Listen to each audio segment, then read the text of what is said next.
On est un peu abattu dans le sens où c'est pas quelque chose qui devrait arriver en 2024. Là, c'est une pollution vraiment qui est colossale, quoi. C'est un mélange de colère, de consternation et d'indignation qui prévaut chez les pêcheurs au lendemain de l'énorme pollution de l'homme dans le Nord-Charente.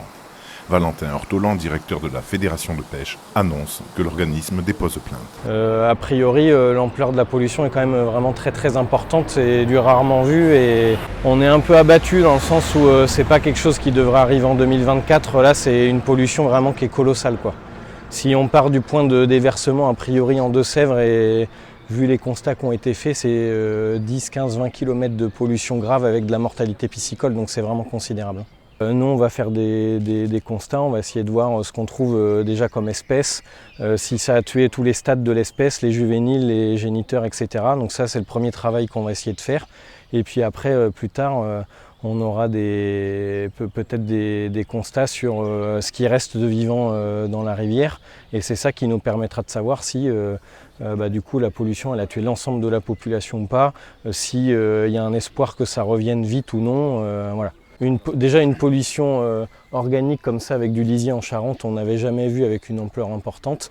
Et alors là, un truc de cette ampleur-là, avec autant de mortalité de poissons et aussi long, on n'avait jamais vu, non. Pourtant, malheureusement, on a vu pas mal de pollution sur les 10 dernières années en Charente, un peu de toutes les sortes. Hydrocarbures, une fois, on a eu du cyanure sur la Charot. Et malheureusement, vu la quantité d'espèces qui ont été retrouvées mortes hier et la quantité d'individus, tout notre travail, ça va être d'essayer de savoir dans les prochaines semaines si il y a quelques individus qui ont réussi à passer à travers et qui pourront recoloniser, à permettre la recolonisation de la rivière. Mais du coup, ça c'est encore trop tôt pour le savoir. Il y a des pressions qui s'exercent sur cette rivière, il y a des problématiques d'assec. En 2022-2023, on a eu des gros assecs. Mais au-delà de ça, c'est une rivière qui est très riche. Les truites, les brochets grossissent très vite. C'est une rivière calcaire qui est assez productive.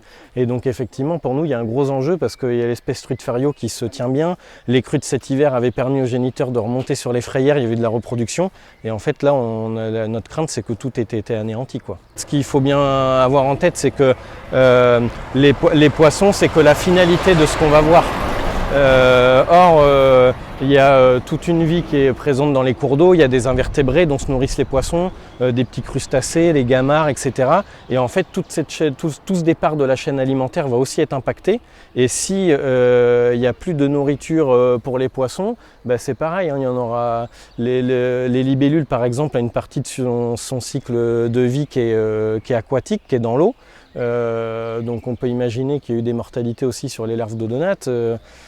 Voilà, donc en fait, c'est toute la chaîne et toute la biodiversité qui va être impactée, quoi. Dans ce cas-là, il y a plein de choses qui peuvent avoir entraîné l'asphyxie des poissons. En premier lieu, le taux d'oxygène, mais c'est pareil, s'ils ont été exposés à des taux d'ammoniac importants pendant une période suffisamment longue, ça va entraîner la mort aussi.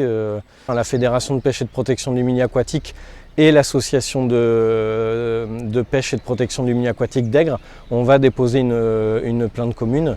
Au moins pour être entendu et reconnu comme victime dans cette pollution, quoi.